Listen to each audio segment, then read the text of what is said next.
And welcome to Admit One, your movie and TV podcast right here on Rabbit Hole Media. I am one of your hosts, Jacques Nathalie Thompson. And I am joined, as always and as usual, by my platonic husband, Kristian. How the devil are you? I'm fucking exhausted, Jack. Yeah, me too. It's been a week. I'm still just tired from yesterday. I get it. And it's been a week. It's been busy. It's been lots going on. It's been stressful at work. It's been stressful at home. But all is fine. I'm just very tired. And it's been a bit of a rush evening because some dunce blocked my toilet. The way you're saying that is trying to blame me. Did I say you? No, but the way it's framed and the way British humour works, you're trying to blame me. Maybe, but I didn't say you. I just said some dunce. Now, if you hear some dunce and you think of yourself, that's a reflection on you, sir. I am a bit of a dunce, but I'm not. I didn't put a dunce in the toilet. It was also you that told me about the toilet. It's because I flushed the toilet. I was like, all I did was piss, and now all the world is coming back out at me. So I had to run away. I didn't put a fish down at Katie, no, but it would have been easier to fix, I believe. I don't even know what is the problem with your toilet. Or is it just? I think it was an overuse of tissue. I see. Well, I just went for a pee. May or may not have been me. I see. Well, sometimes a roll or two is required. It's just one of those. It's one of those things, isn't it? It's like either the toilet has a risk of blocking, or I'm walking around with a shitty ass. It's either, and you have to do the occasional weird, like, big step to, like, do this, the separation itch, if you were. Ew. Let's talk about nice things now.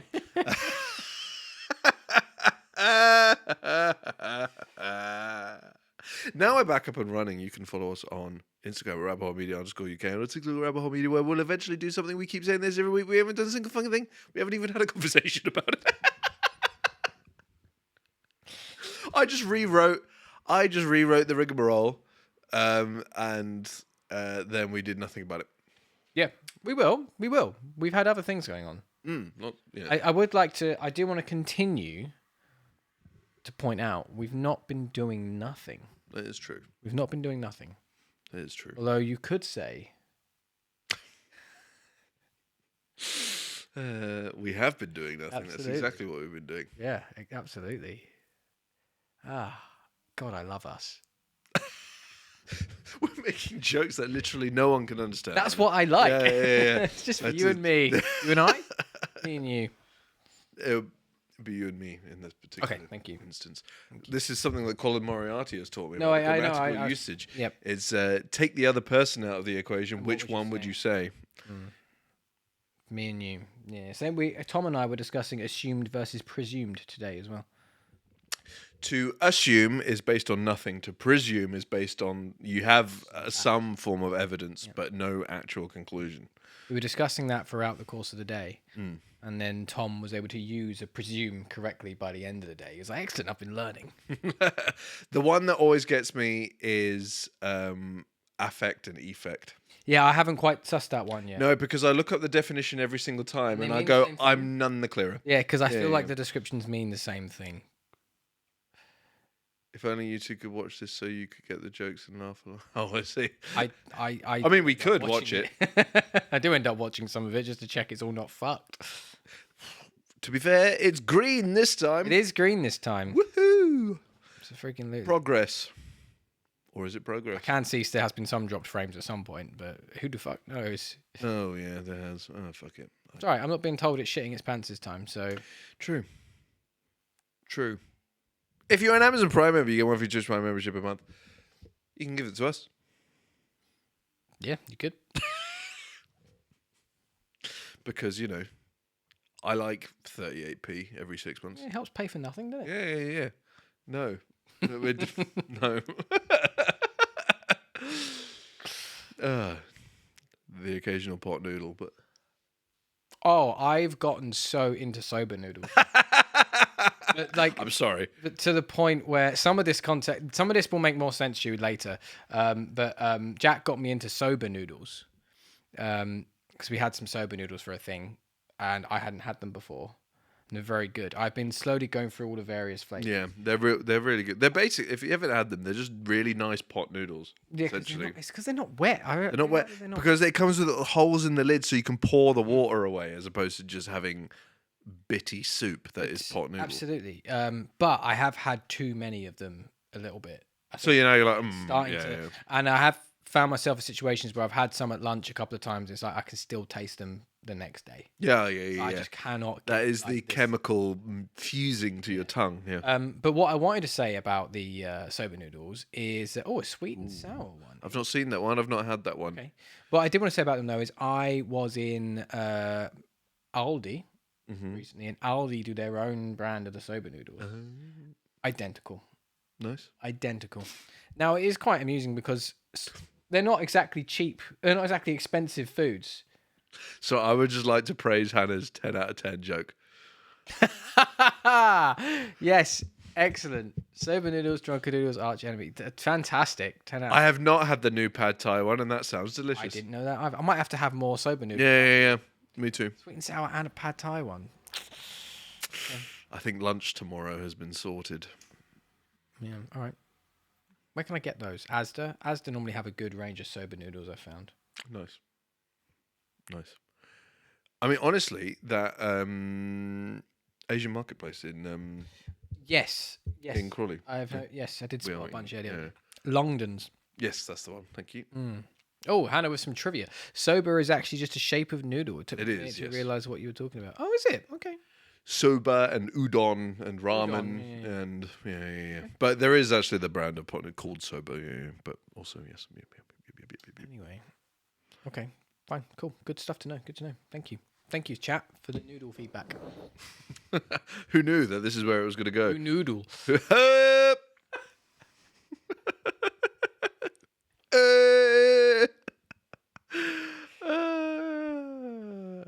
This is why we aren't successful.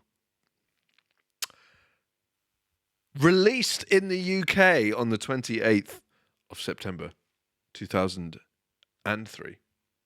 Okay. With an audience score of 86% on Rotten Tomatoes. A budget of $94 million. And a box office of $941.6 million. Many dollars. This is the first one that's broaching $1 billion. Yeah. Nearly approaching, I should say. And this is Hunt for the Yellow. It's not yellow. Hunt for the Orange Fish. I was trying to make a Hunt for the Red October joke, but I couldn't think of one because I'm an idiot. Hunt for the Orange Fish. Yep. What are your 30,000-foot thoughts of Finding Nemo? Okay, so I am very aware that there's a good chance that this week Jack and I fall out based off your previous conversations about Finding Nemo. And I also told you I was open to my feelings about Finding Nemo being changed because I haven't watched it in a good while. I am pleased to say that my feelings are unchanged. I love Finding Nemo. I love Finding Nemo. I think this movie is excellent. I think it is good fun. I think it is funny. I like the story and the adventure. I think it's really nice to look at. It's very visually interesting. I think there's some really good cinematography work going on, making two small fish against a blue background look very interesting. I like the music, I like the vibes, and for me, and I can't put my finger on why this is, I spoke to Camilla about it last night and she agreed with this sentiment and agreed that can't put the finger on why. So far, it is the first of the Pixar movies we've done in this rewatch which has given our little special Disney magic feel that we get when we like Disney things. You know, the Disney fan thing that only the Disney... There is a Disney feeling that only a Disney adult gets. This is very hard to explain. There's a feeling that only... Maybe. There's a Disney feeling that only a Disney adult gets. And this film gives me that feeling. And I don't know why, it just does. And I really, really enjoyed it a lot. That is fair. obviously we didn't mention, but you can also tell us yeah, your that. thoughts on NEMO by scanning this QR code and voting away. Forgot to add Finding Nemo until the form until yesterday. Oh, okay. Doesn't matter. No, it doesn't. But I'm glad I remembered yesterday. Yeah, I'm glad you remembered yesterday. That would have been awkward. that would have been. Please hold. But yes, scan code, vote away, and we'll come back to this at the end again to see where everybody is sitting. My 30,000-foot thoughts on Finding Nemo is that it is good. I'll take it. There are some jokes that got a good giggle out of me. The main problem still stands. I fucking cannot stand the two lead characters. I fully appreciate how Marlon's a wony bitch. Yeah, and I get how that. Dory is an irritating piece of shit. I totally get how that and will be a very Marmite thing, and I appreciate how if you don't like Ellen DeGeneres and the sense of humor around Dory, that this is a hard watch. I fully appreciate that because it's heavy. Mm-hmm. There is a lot of Dory. Yeah, none of the good jokes revolve around them. I actually agree that I don't think the best jokes revolve around them. I agree with you on that. I think some of the... They're all just background lines, I think. Yeah, I say a lot of the best jokes are little background lines, and there's some good stuff with the tank community. Yes, most of the good jokes. I jokes. enjoy the tank lot. I would like to point out the one that got the biggest laugh out of me. Mm-hmm. It was towards the end, when they're telling Marlon's story and it's going across the ocean, and you get two swordfish, and they're telling the story, and he just interrupts the other one to go, "Good parry, old chap." Good parry, old chap. I don't know why. It just really fucking tickled me. There was one that got me actually like full on. Like, I don't remember what it was, but again, it was towards the end, and it was a silly throwaway line. What was that? It will come to me. I'll work it out as the show goes on. But yeah, there was one that like same thing, like a complete it's an out of pocket joke. Mm-hmm. It's the best kind of jokes, I think. That's why we love Modern Family so much. It's the background lines. It's your. Isn't that going to be hard for her to say? Just the nonsense lines that are in the background, and you're never really supposed to hear them fully. You're not supposed to be paying full attention to them. Yeah. But Jacques, I said no cleaning. I am ashamed.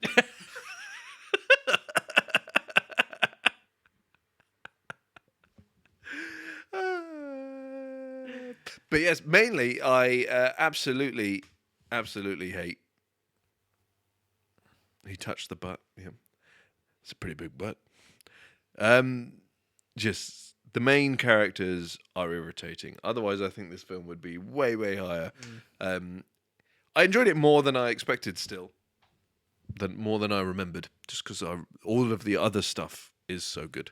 But yes, it's tough when you have the two most obnoxious lead characters ever put to film.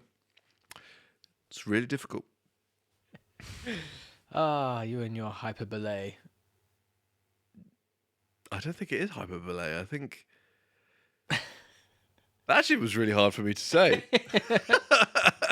It's just, these are the worst types of characters ever. Not these ones specifically, but the one who's always just like, God, no, can't, no. And then just, I'm a fucking tart.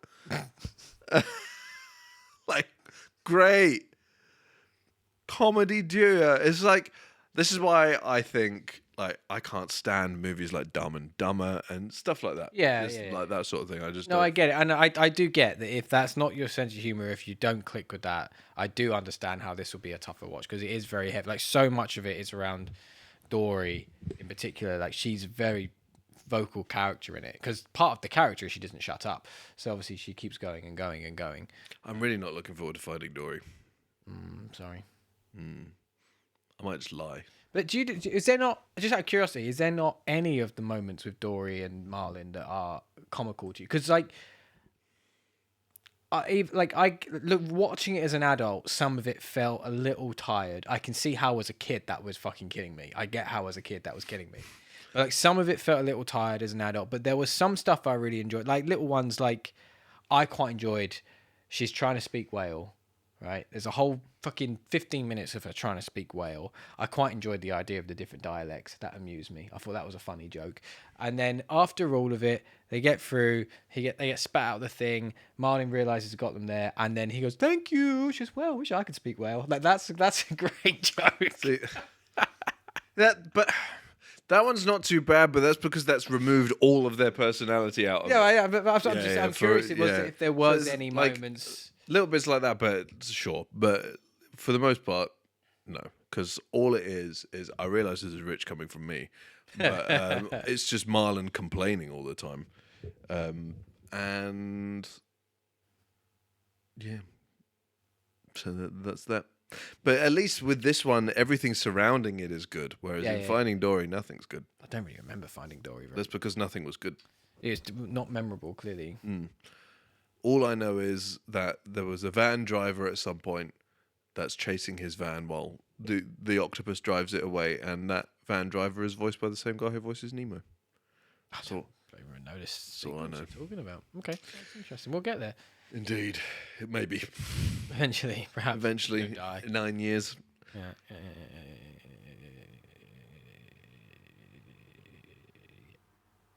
They still haven't mastered humans, have they? No, they hadn't fully. No, Like all the humans they're look. getting better.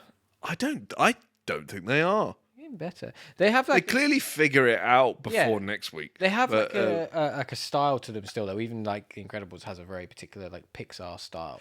Yeah, they definitely have a style, but I mean, like, it wasn't even like in this. They're just not even well fucking rendered.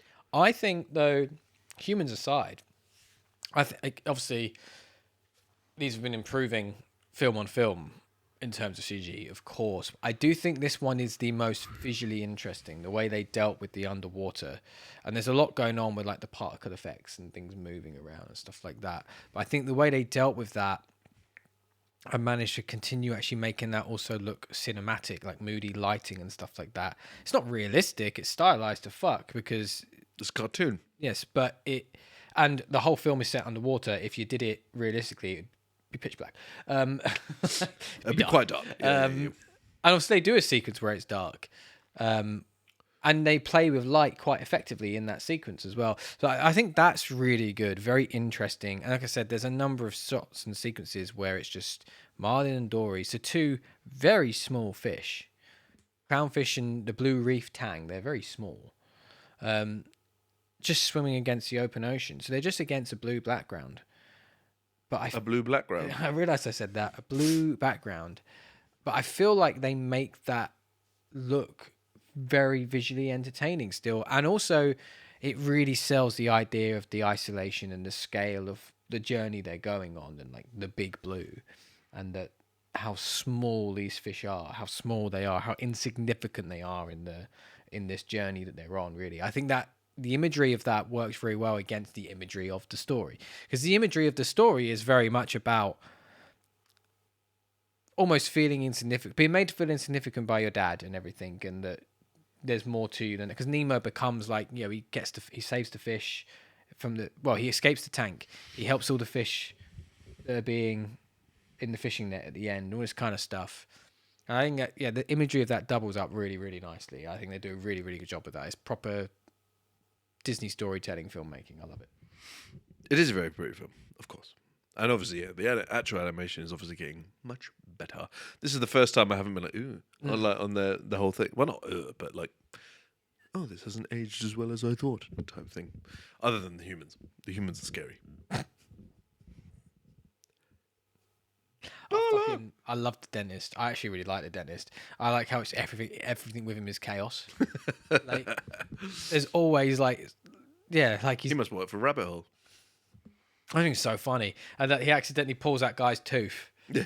Like when that's one way to get a tooth. Yeah, I like the way he just says, like refers to him later on as Mr. President. I just love the idea for inexplicably he's the president's dentist.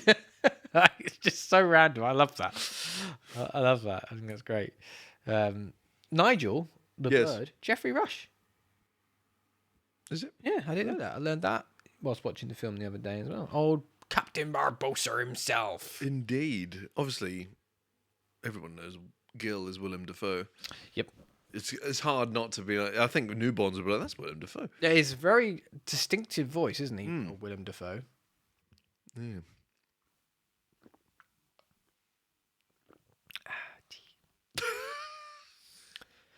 It was so rushed this evening, and I haven't had a chance to have a tea at all. I know, but it's just the high volume gulps. Is Tea drinking what's it? ASMR. Zmr. Oh, I almost choked on that trying to do that joke. It wasn't worth it. good. It wasn't worth it. It wasn't worth it. You had some notes I saw written down. Oh, they were all just jokes. Okay, give me the jokes. They were all just jokes. Read off your favourite jokes. Because I didn't write down any because we were eating a big fuck off Pizza Hut whilst we were watching this, and my hands were full. Again, they're all just throwaway lines, and one of them was a good parody, old chap. Yeah. One of them was Jacques, I said no cleaning, I am ashamed. But the first one, that this was the first time I was also eating, and I put my fork down because I was I actually giggled a lot. They were listing all of their allergies. Yes, this is the one. This is the one that have me. It's just like, I'm H2O intolerant. I'm obnoxious. That's the one. Because do you know what I love about that is the H2O intolerant is already a very good joke. That's a very good joke. And the seahorse sneezing, that's a great joke. Yeah, I'm obnoxious. That's so good.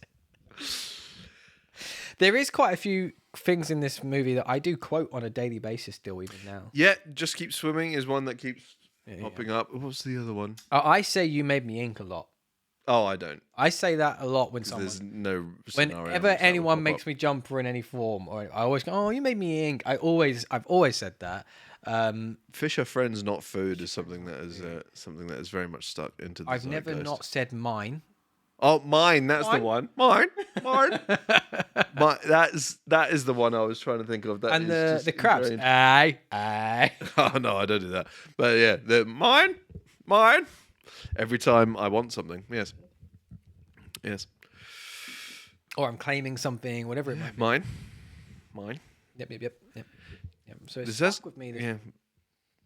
Yeah, there are definitely some lines in there that just have perforated the universe. And obviously, some little jingles. Just keep singing and what have you. Bubbles.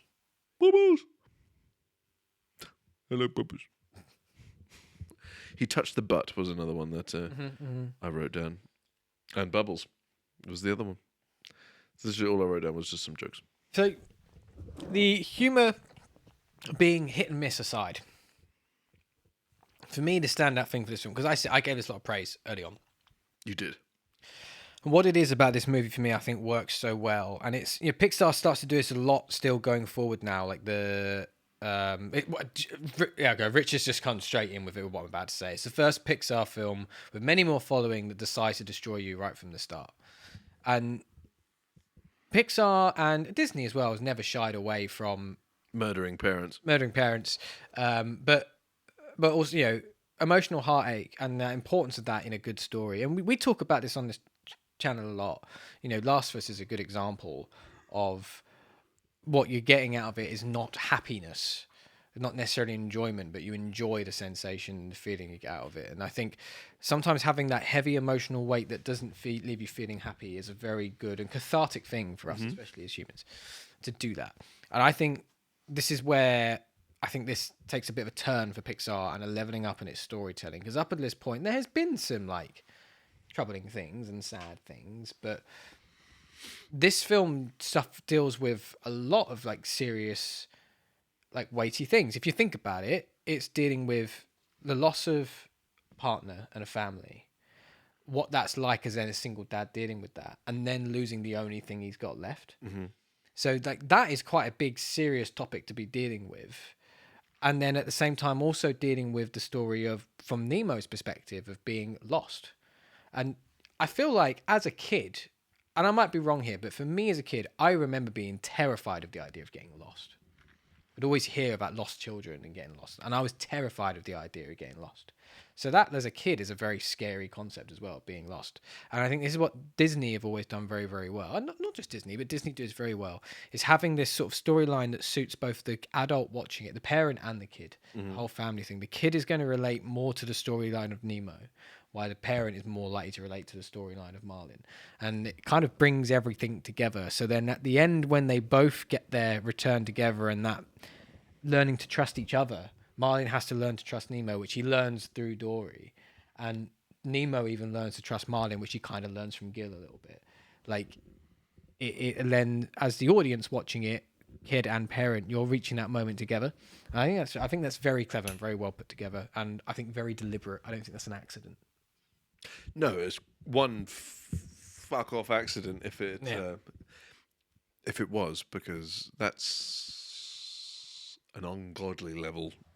Yeah, I think it's very, very stories good. Meshing. That was very intentional from the get go. And this Pixar have always been, well, not always, clearly from this point on, they are.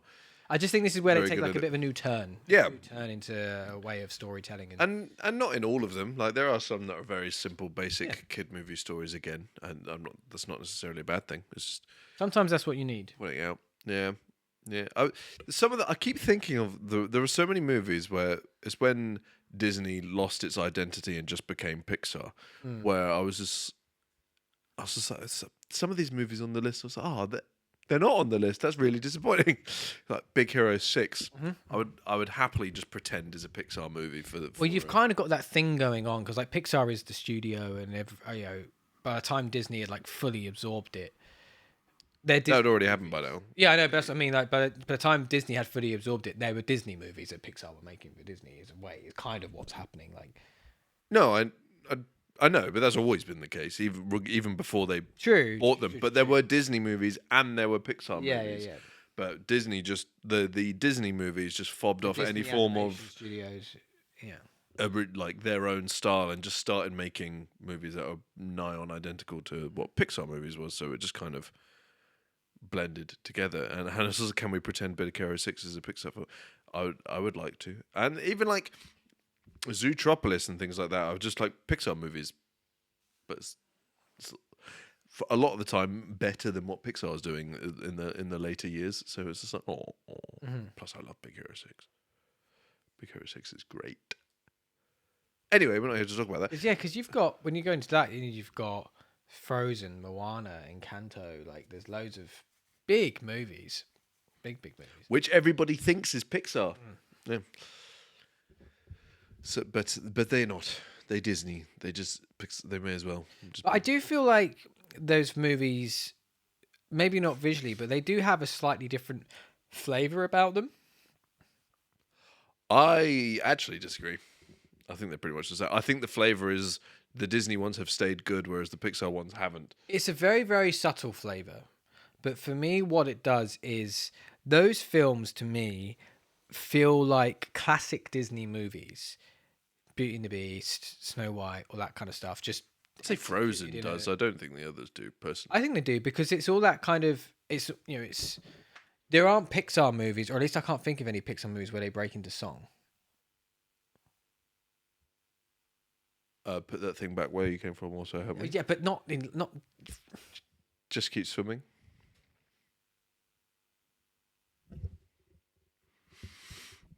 Yeah, okay, but they don't. The Disney movies are pretty much mostly musicals, like classic Disney musicals. Mm-hmm. But Big Hero 6 and Zootropolis. Not all of them. Yeah, I appreciate not all of them, but I feel like those, a lot of those have that kind of flavor and feel where they feel more like your classic Disney story. Yeah, the musical ones, sure. But yeah, I'd say the non-musical ones would be feel more. Yeah, there's definitely some that are. Yeah, I would say I bridge that gap more than others. I agree. Yeah.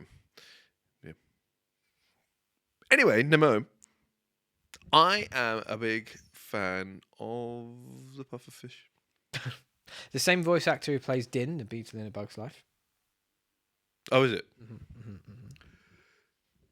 The tank crew is my favourite. I love. Yeah. They are all the best. I enjoy the idea as well that they've all been fucking driven to cabin fever because they're not supposed to be kept in fucking.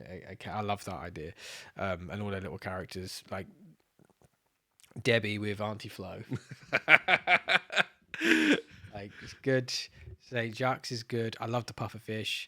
The one that's the clean freak for no reason. Yeah. I enjoy all that. I think it's all very, and there's some good dialogue in there. Don't you people realise we're swimming in our own shh? All that's good. I like the story, like I like the idea behind Gil as well. Just like fucking this MacGyver type that just wants to escape. I really like when they get the new filter. It does the scan and they just go, oh. Just the idea of everyone just being very impressed by this 2003 laser. So every single one of them. One fish that protects his privates is he's being scanned. It's the clean freak, of course. Yeah, it's very good. And I also really enjoy the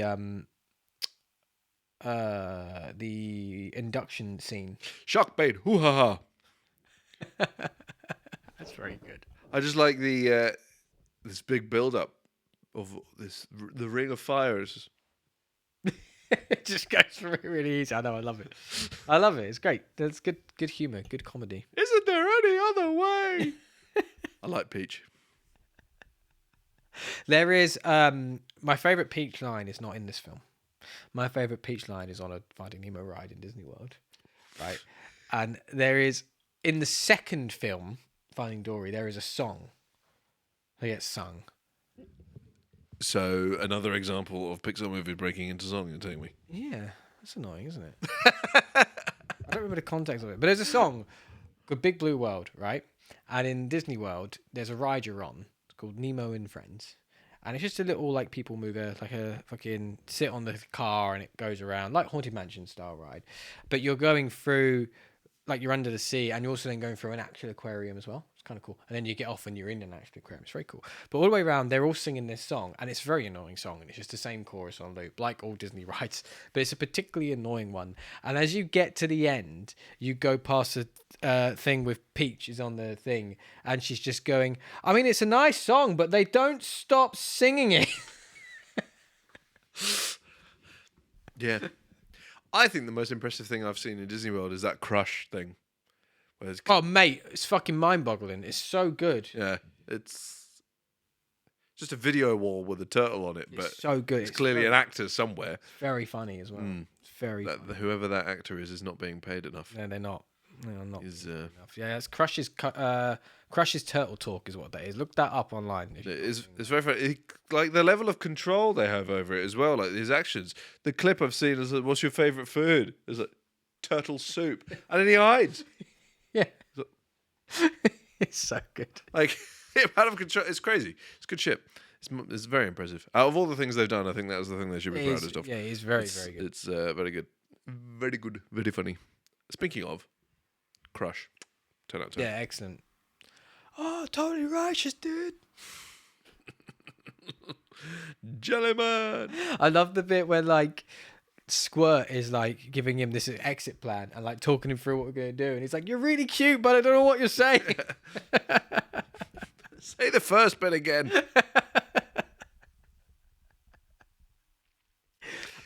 Do we know where the film starts, location-wise?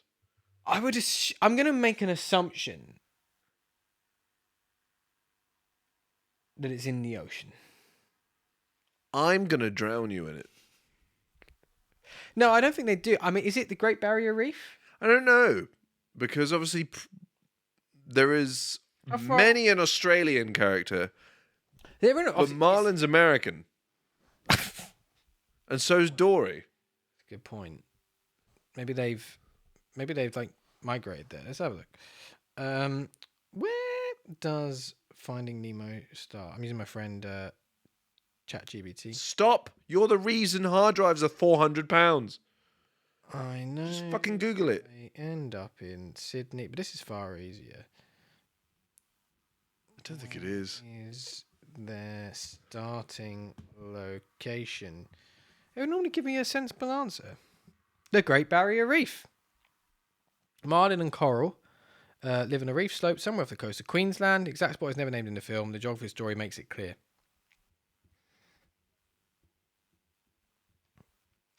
Because apparently the East Australian Current connects the Great Barrier Reef to Sydney. There you go. Google did it quicker. I would already given you the answer. How does that make sense? Because I started after you'd started talking. I typed in less than you had to type in to get the same answer. I probably didn't need to type in as much as I did type in. I just feel like I should be polite to my friend Jarvis too. No, I hate AI. Well, I'm being It's the same thing as Googling. It just uses more water and fucks the prices of hard drives. I like AI. Don't And worry. yes, all you're right. I haven't spotted the American accent thing. It's a good point. I don't think the big manta ray is American, was he? Stingray, manta ray. Trying to think about it. Not sure. What? So he just always did that before he started a sentence. He does. There's nothing to see. That's the kind of humor I do like the most. Oh, and old Don Ratzenberger, the big school of fish that do the silhouettes. Oh, I see. Yes. I like that one. Yes. I like that. It's just I like the way that like Miles' guest is like, let the lady go. And then of course she gets it when it's him. The What? big fish with the sad face. Yes. Says you.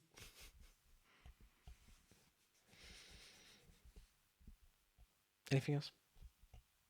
Weirdly, no. We've picked all these movies because we're like, let's do all these movies. There's not a lot to say about them. Yeah, but the problem is sometimes with these sorts of films is you go, yeah, here's some funny stuff, and the comedy is a big part of them. Mm-hmm. And it's like, here's a little analysis of the story and why the story's good and what they do that works well. And then that's kind of, there is the annoying thing sometimes. Sometimes when the films are bad is when there's more to You have a lot to say, although very good. I have a lot to say about Project Hail Mary, but that's not what we're here for today. No, I have a lot to say about that. It's highly recommended for everyone who liked The Martian. Did you see the trivia about them having to change the water animation? No. So, first cut of the movie, and they put it out to test audiences, and they get negative feedback that whenever they are looking at surface water, so whenever the camera is outside of ocean and seeing surface water, the water looks too realistic. And then people were saying that it looked weird because it looked like it was live action with a CG fish in the middle. So they had to dumb down the animation of the surface water to look more cartoony and stylized. How odd.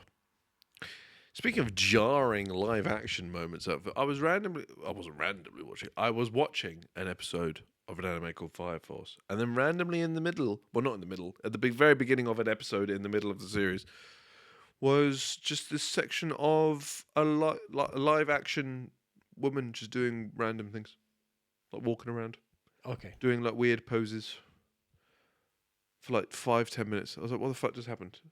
Mm. And then it went back to, I was like, I have no idea what just happened. I have zero context for this whatsoever. And I just thought I'd bring that up because it was fucking weird. And sudden live action in the middle of an animated thing. That's fucking weird. Should we give this a score? Let's, and then we can read some things. Oh, yeah. Do you want to read things first? Sure. Reading the things. Why am I doing this like offbeat? Reading the things. Reading the things. We can't read, but we're reading the things. Yeah. First off, we have one from Daddy Hole himself. Oh. He has said, a perfectly enjoyable film. Not great film, but nothing bad to say about it. Some fun moments with a fine story. Gotta love the turtles. I do love the turtles. I saw a video, and it was this woman going, "We gotta save the turtles. Save the turtle. Pick up a turtle, dumped it into the water, and it just cuts to a vet going, that wasn't a turtle." I was like, no, you've just murdered a tortoise. No. You've just drowned a tortoise. Oh, dearie me. Life is crazy. People are dumb. Anyway, we also have a reading the things from Getty. She has said, there were some moments when the CGI was noticeably dated, but for the most part it was okay. The story is relatively straightforward, and I like the fact that it's more about Marlin getting over his fears than Nemo learning about life. Mm-hmm, mm-hmm. The sharks make me laugh, and I enjoy the twist with them. Hello.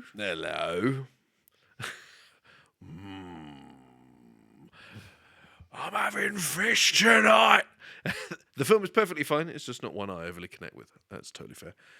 The other joke that I forgot to mention, it was just a background one, was that that's got to be 4,800 teeth. Yeah.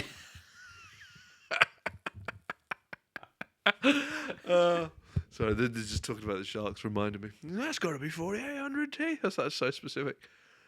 No. There's also I like the I like the idea of the mines, the sea mines. Yep. And that whole sequence is really good. They all explode, and then it just cuts to the two birds. Nice. Oh, that's very good. I like that kind of humor. Yeah, I do as well. I think all of the humor around Marlon and Dory works really well, and it's like my kind of humor. It's just dumb background lines. They're not really jokes. I love jokes that aren't really jokes. Yeah. They're just funny things to say. And love that Bruce the Shark is Dame Edna Everage. I didn't know that. I did not know that. Neither did I. We're having fish tonight. I love it. It's just one bite. One bite? Penny. That's them. There's both of them. Swallowed that like a pill. Like. Although, if he's anything like you, that's impossible. True. I can't swallow pills. He can everything else. You fucking know it. Score! Okay, here's where we're probably going to have a fight for a while. Because I would score... personally, I would score this very high. But I understand the rules. Is that we're scoring and voting by committee here. So... We are indeed. What would you score the movie? I'd still probably give it an 8. Okay. I'm happy to accept an 8. I would personally score it a 9. No. But that's because, as I said, I love the movie. I think it's very, very good. But I'd accept an 8 because I understand your position, and I empathise with the idea that if that's not your humour, this is a difficult watch. So I empathise that. So I accept an 8. Is this fair? It is fair. And you owe me one. No. What? I'm giving you your score. But that's because you are objectively incorrect. Wow. But, wow. See, I come here, I try and be... You're just upset I didn't give you dinner tonight. No. Next week, when I'm giving him a roast, he's going to be like, fucking do whatever you want. Well, it's The Incredibles next week. True, it's the fucking... Yeah, good point. The quality of the movie is pre-baked into the title. Yeah, it's good. It's good. We will be full of lamb. All right, let's score this. Better than a lamb being full of you. Oh, Jesus.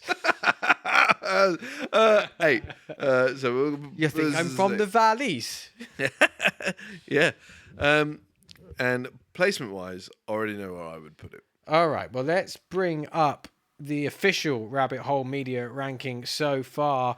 In 4th place, we have A Bug's Life. In 3rd place, we have Toy Story. In 2nd place, we have Monsters, Inc.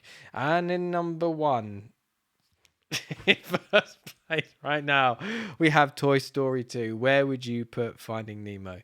3rd.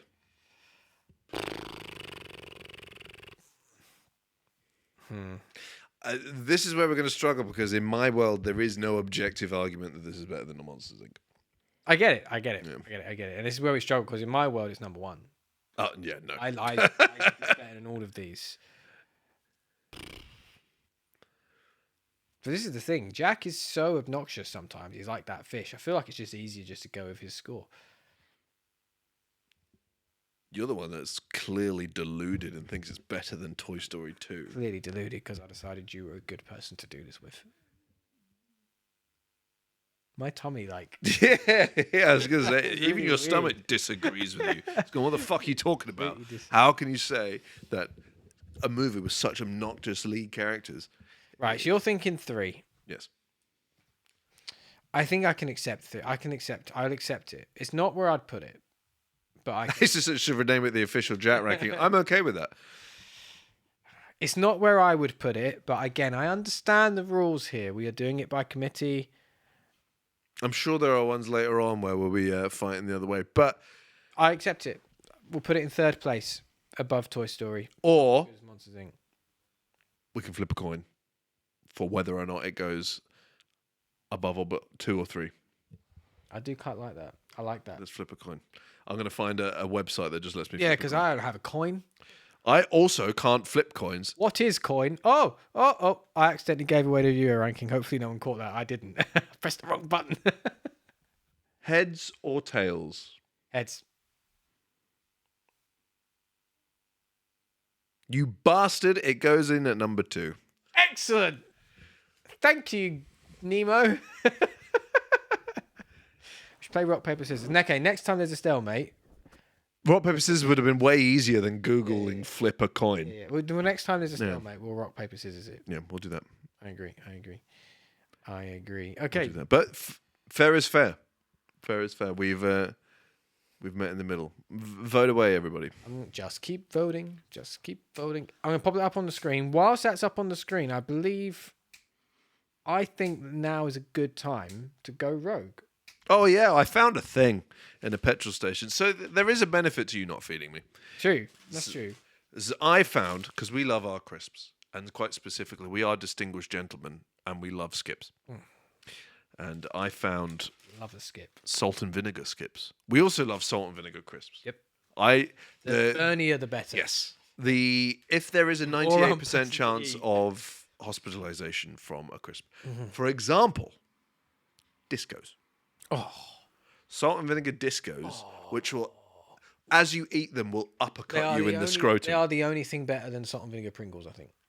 And salt and vinegar squares. Squares! I forgot squares. And they had that weird kind of like savoury aftertaste. They were almost like that Goldschlag vodka, which would cut your mouth, like cut you. It's the vodka with like pieces of gold in it, so it would cut your throat while you drank it, so it just went into your thing. And the squares will cut your mouth. I do remember it being absolute fucking smithereens. And then you'd bite another one, and you're like, vinegar, salt and vinegar, the two most painful things to put in a wound. The only thing that could make it worse if it was salt, vinegar, and lemon juice. With a gun. God. So I haven't had a skip in a while, but skips have that weird. They dissolvey thing, which is going to be have a. I think combined, they just smell like salt and vinegar. Yeah. You know, like the twirls, salt and vinegar twirls. Oh yeah. It's that kind of smell. It might end up just being like that because. Oh, I've dropped. That's the dissolvey is so weird, isn't it? The flavour, the salt and vinegar flavour with the dissolviness is a weird combo. Once again, I could destroy those. Yes, absolutely. I'm sure we will. They're not burny enough, though, for me. No. They do need to be... a bit too mild. Infinitely strong. They have the kind of salt and vinegar flavour like those twirls. Mm-hmm. But they're not as strong. They're not as strong. The other one is those, like, what are they called? Chopsticks? Oh, like the flaky... There's a skip under your ass.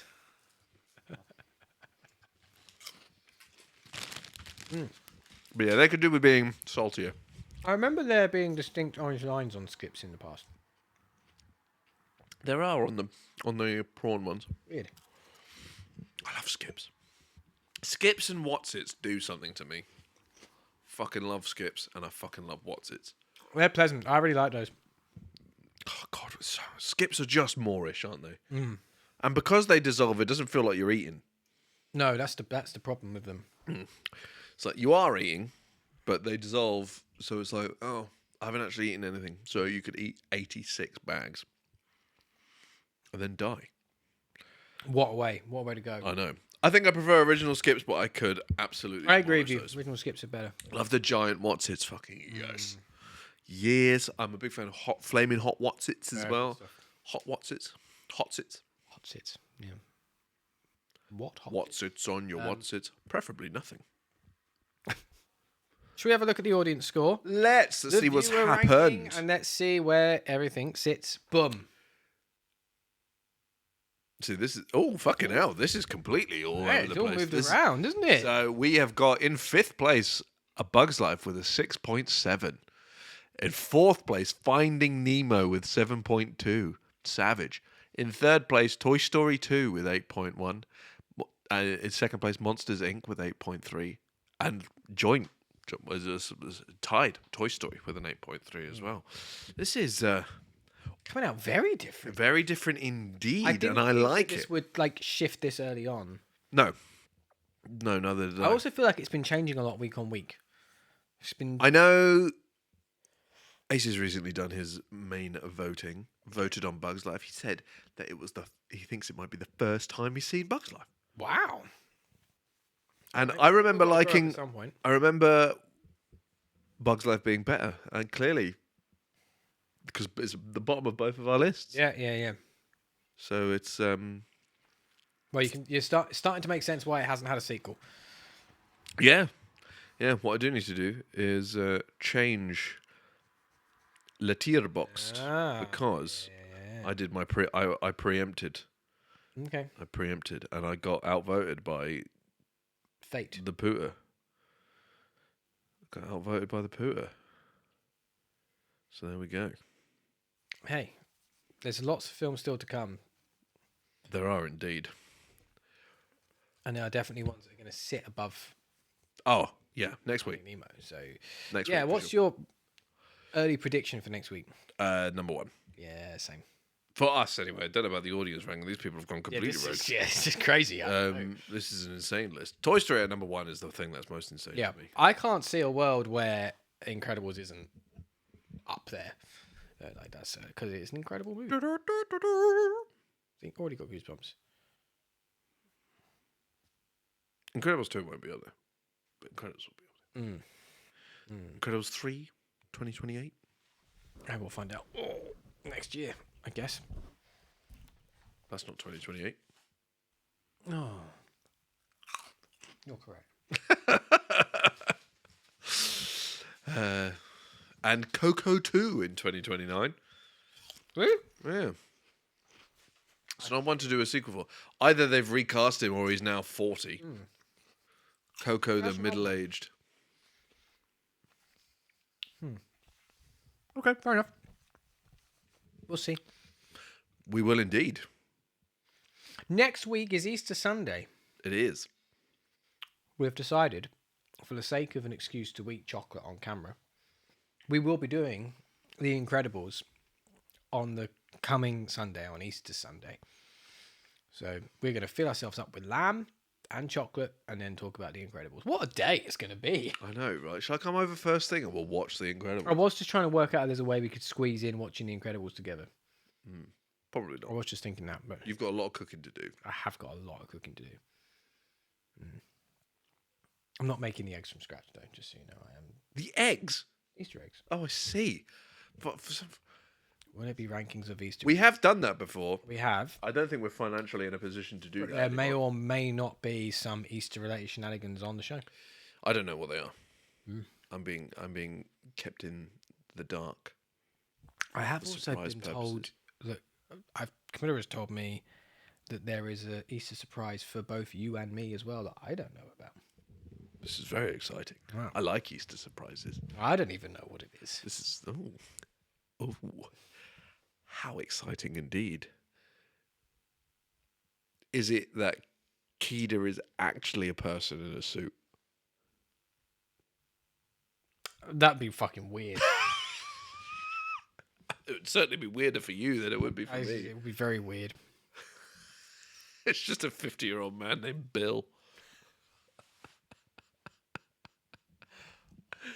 Hey, I've got bad jokes in my head. I've got so many bad jokes in my head. I'm not going to say any of them until we finish this. I'm going to say all of them. Just make sure you don't leave the mics on. That'll be problematic. But yes, next week, make sure to watch The Incredibles. Send us your reading the things. I'm going to be watching away. Next week's a weird week in the world of retail. It's annoying. Shorter day on Friday for no reason. A perfectly normal day on Saturday, completely shut. And then I think a perfectly normal day on Monday. I don't actually know. So you doing like Sunday hours on Good Friday? A bit longer. Interesting. So we're just open as normal. Yeah. This is, but yeah. To be fair, once I'm there, it was like I may as well just like. It makes a difference to me. It just cuts an hour off the end of my day, which makes no odds or ends to me. It's like, oh well. Oh, and Monday. Oh, so Interesting. I'm just losing money. Interesting. But gaining chocolate. Anyway. And to be fair, these fucking Easter eggs are more than an hour's pay anyway. Mate, some of them recently, like, So it works out fine. yeah, like some of the ones I've walked past and seen in the shops, but oh my god, we were in. I'm not suggesting anyone buys any chocolate from this place; it's so expensive. But we were in Hotel Chocolate recently, and those Easter eggs like 70 quid. What? I'm not even kidding. It's like, what is going on? Does it suck you off while you eat it? Maybe. Then it might be worth it. But other than that, Then that's still a lot. You could pay a human less. oh, Deirdre with no teeth down in the corner. How is she? I haven't spoken to her in a while, but I saw her on the way in. yeah, She's I fine. did. I was going to say you were running 12 minutes late. That's actually really generous. Three. I don't know why I went for 12. Three. That's such a generous number. That's because 12 is not that number. So. To be fair, the £70 one was like massive, and it came with other things with it. Gesundheit. But it's too much money. Too much money. It's too much money for an Easter egg. I saw one, and it was just like, now only £12. What do you mean Now. fucking only? Yeah. What do you mean only? Reduced to £12. This weird thing. You could get a bar of dairy milk and a dairy milk Easter egg. Easter egg. The Easter egg tastes better. I disagree. Well, okay, I'm fucking. Well, actually, what it is it's the. I think you're just liking the thinness of the egg. Probably. The problem is, eggs used to be like this and be £4. Now they're like this and £38. So it's just a case of everything about this world. I'm saying this on a live stream. We need a fire-based cataclysm to just purge humanity. Yeah, because we did the whole plague thing and it didn't work. It didn't work. We need COVID 2.0. No. It's the same as my. That is the same as my jelly tots argument. To be fair, so I'll grant it to you. What's your jelly tots argument? They taste better in a tube. It's like Coke tastes better in a can, and then even better in a In a bottle. glass bottle. Yeah. Glass bottle. Yeah, glass bottle. Good point. Glass bottle, can. Bottle. No. Glass bottle, can, like a fast food restaurant pub. Oh, mate, type the thing. soda fountain stuff. Yeah. And then in a plastic bottle. Avoid drinking But fizzy. then after that, decanted from a large plastic bottle. If you get like a big 2-litre bottle, and then pour it into a glass. no, it doesn't. Maltesers taste better from a box. They do. They do. And they do taste better in a tube. Thank you. Not as arbitrary as this, because there is actually some science behind it, but it's also a pint tastes better from a keg. These are all things that actually do make sense because it's all the contaminants from the things. The keg thing does, because it's literally carbonated differently. Yeah. Oh, I see. So Fair enough. it's actually changing the chemicals in what's carbonating it. And Yeah. That's fair. That's fair. But also, like, the Coke thing, from a can, it gets colder in a can or in a glass bottle than if it's in a plastic bottle. Plastic bottles don't cool down properly. They don't cool down enough. And then you're kind of just tasting plastic when you're drinking. So it's I thought it's just a pint tastes better from a cake. It probably would. Yeah, that sounds great. I'd have a cake pint all day long. Bottled Coke in a glass is better than post-mix Coke in a glass. What's post-mix? That's the soda fountain stuff, but I don't agree with that. I think Oh, no. fountain stuff's better. No, for some reason there is this the soda water. Again, it's the It way does it's something. aerated. It's the way it's aerated. It does something to it, and I would absolutely rather have it out of the just have a McDonald's Coke than a plastic bottle of Coke. I agree. 100%. 100%.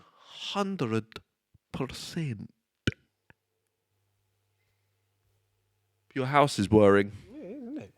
Right, should we fuck off? Let's fuck off. Until next time, where there will be superhero-y people. We shall see you then.